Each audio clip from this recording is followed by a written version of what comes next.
अस्सलाम वालेकुम and hi everyone. आज का हमारा टॉपिक है calculation of bond energy, bond dissociation energy and resonance energy from thermochemical data. सबसे पहले हम बात करते हैं बॉन्ड एनर्जी क्या होती है। तो देखो, जब मान लो मेरे पास यहाँ पर दो आइसोलेटेड एटम हैं गैसियस स्टेट में, ये एक हाइड्रोजन है which is in the gaseous state and another hydrogen is here as well which is also in the gaseous state. इन दोनों एटम्स गैसियस एटम्स से को मतलब कंबाइन करवाया, क्योंकि ये खुद ही कंबाइन हो जाएंगे, खुद ही रिएक्ट कर जाएंगे, क्योंकि अनस्टेबल है, इनका डुप्लेट कंप्लीट नहीं है। तो ये दोनों एक दूसरे के साथ रिएक्ट करेंगे और गैसियस स्टेट में ही एक मॉलिक्यूल बना देंगे H2। ठीक है, अब मान लो ये जो बॉन्ड बना ना, जब ये दोनों रिएक्ट करेंगे आपस में बॉन्ड बनाएंगे, bond is a bridge which connects two atoms. ठीक है, विच कनेक्ट टू एटम्स।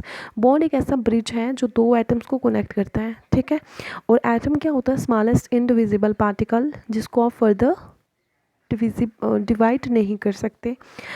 और यहाँ पर जो बॉन्ड बनते टाइम जो एनर्जी रिलीज हुई है वो एक्सपेरिमेंटली प्रूव्ड है। वो कितनी है? 433 किलोजोल मोल इनवर्स। और यहाँ जो ये जो बॉन्ड बनने पे ये एनर्जी, जैसे ही बॉन्ड बना तो ये एनर्जी रिलीज हुई, इसी एनर्जी को बोला जाता है बॉन्ड एनर्जी। ठीक है, तो बॉन्ड एनर्जी क्या होती है? अगर if I define it is defined as the amount of energy which released when 1 mole of bonds of particular type are formed from isolated gaseous atoms। ठीक है, तो isolated gaseous atom से, ठीक है, जब एक मोल ऑफ बॉन्ड बनता है और जो एनर्जी रिलीज होती है जब एक मोल ऑफ बॉन्ड बनता है, उसी एनर्जी को बोला जाता है बॉन्ड एनर्जी। ठीक है, अब सेकंड टर्म है हमारे पास बॉन्ड डिसोसिएशन एनर्जी। तो यहाँ पर ये जो मॉलिक्यूल बन गया ये ही रखा हुआ है यहाँ पर, तो इस मॉलिक्यूल की जब इसके बॉन्ड की जब लाइसिस होगी, क्लीवेज होगी या फिशन होगी, जब इसको ये टूटेगा जब ये बॉन्ड, तो जो इसको जो टूटने के लिए जो हम एनर्जी लगाएंगे उसी एनर्जी को बोला जाता है बॉन्ड डिसोसिएशन एनर्जी। और जब ये स्प्लिट कर जाएगा तो दो आइसोलेटेड गैसियस एटम यहाँ भी बन जाएंगे। ठीक है, तो ये यहाँ पर कितनी एनर्जी इसको लगी, क्योंकि जितनी एनर्जी जब ये दोनों आपस में मिले थे तो रिलीज हुई थी बॉन्ड एनर्जी, अब उतनी ही तो देनी पड़ेगी ना इसको बॉन्ड दोबारा से इसका बॉन्ड तोड़ने के लिए। ठीक है, अगर मैं इसको डिफाइन करूं तो bond dissociation energy is defined as amount of energy which is required to break 1 mole of bond of particular type present in gaseous state. तो 1 मोल ऑफ बॉन्ड को ब्रेक करने के लिए जो मतलब जो एनर्जी हमें चाहिए होती है, 1 मोल ऑफ बॉन्ड एक पार्टिकुलर मतलब टाइप के जो मॉलिक्यूल के बीच जो एक 1 मोल ऑफ बॉन्ड होता है उसको ब्रेक करने के लिए, जो मॉलिक्यूल इसमें प्रेजेंट हो गैसियस स्टेट में, और मान लो एक कोई मॉलिक्यूल है जो गैसियस स्टेट में प्रेजेंट है, उसके बीच मान लो 1 मोल ऑफ बॉन्ड बना हुआ, उस 1 मोल ऑफ बॉन्ड को तोड़ने के लिए जो आपको एनर्जी चाहिए उसी एनर्जी को बोला जाता है बॉन्ड डिसोसिएशन एनर्जी। टोटल इतना है। ठीक है, यही है इसका कंक्लूजन। चलो अब देखो, यहाँ पर मैंने कुछ नोट पॉइंट्स लिखे हुए हैं डाइएटॉमिक मॉलिक्यूल के लिए। डाइएटॉमिक मतलब जिसमें दो एटम्स जुड़े हों, जैसे O2, H2, N2, Cl2, HF, HCl, HBr, HI, है ना, एक्सेट्रा।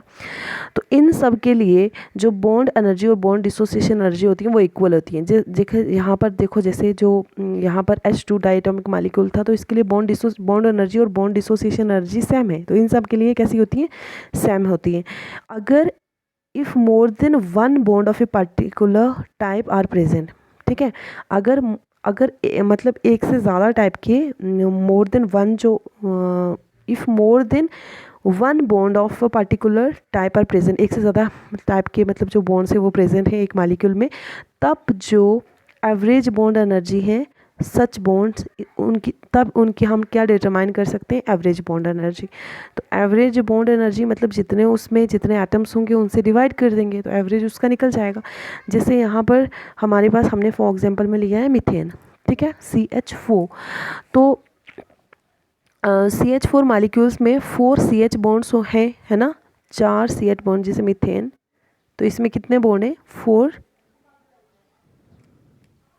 ठीक है, तो इसमें 4 जो है वो CH बॉन्ड है, और हर जो CH बॉन्ड है उसकी डिफरेंट बॉन्ड एनर्जी है, इसलिए जो एवरेज बॉन्ड एनर्जी है वो डिटरमाइन कर सकते हैं ऐसे केसेस में हम, जिनमें क्या होगा, एक से ज़्यादा जो होंगे वो एक से ज़्यादा मतलब बॉन्ड होंगे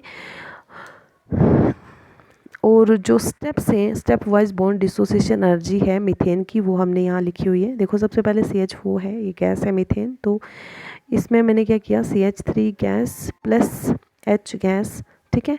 तो एक बॉन्ड को हमने डिसोशिएट किया, जो एनर्जी कितनी निकली 427 किलो जूल मोल यूनिवर्स। और उसके बाद CH3 में से मैंने जब एक और हाइड्रोजन को स्प्लिट किया तब 439 किलो जूल मोल यूनिवर्स। उसके बाद CH2 में से एक H को जब और मैंने ब्रेक डिसोशिएट किया तो कितनी आएगी 52 किलो जूल मोल यूनिवर्स। और फाइनली जब CH में से H, फाइनली जो लास्ट वाला हाइड्रोजन को मैंने डिसोशिएट किया तो हमारे पास जो एनर्जी निकली जो वो कितनी है, बॉन्ड जो एनर्जी जो चेंज इन एंथैल्पी है, जो मतलब जो एवरेज जो एनर्जी वो कितनी निकली हमारे पास 347 किलो जूल। तो इसलिए हम जो सॉरी जो नॉट एवरेज एनर्जी, जो बॉन्ड वाइज हमने डिसोसिएशन कर रहे हैं तो जो एनर्जी में मतलब चेंज आ रहे हैं वो कितनी है। उसके बाद जो एवरेज बॉन्ड एनर्जी होगी CH बॉन्ड के लिए वो कितनी होगी, इन सब का पहले हम सम करेंगे, जितनी एनर्जी निकली और डिवाइड कर देंगे जितने बॉन्ड होंगे। तो ये निकल के आए 416 किलो जूल मोल यूनिवर्स। तो इसी तरह आप बॉन्ड डिसोसिएशन एनर्जी बहुत सारे और मालिक्यूल्स के लिए भी कैलकुलेट कर सकते हो। अब ये जो डेटा होता है ये एक्सपेरिमेंटली डिटरमाइंड होता है पहले से ही, कितनी एनर्जी जो यहाँ पर निकल रही है ये पहले से ही डेटा जो है वो दिया होता है, ठीक है। तो मैं नोट्स भेजूँगी, नोट्स में 1-2 क्वेश्चन है तो वो क्वेश्चन आप खुद ट्राई करेंगे, अगर आपसे सॉल्व हो गए तो ठीक, नहीं तो आई विल हेल्प यू। तो आज के लिए इतना ही, थैंक यू।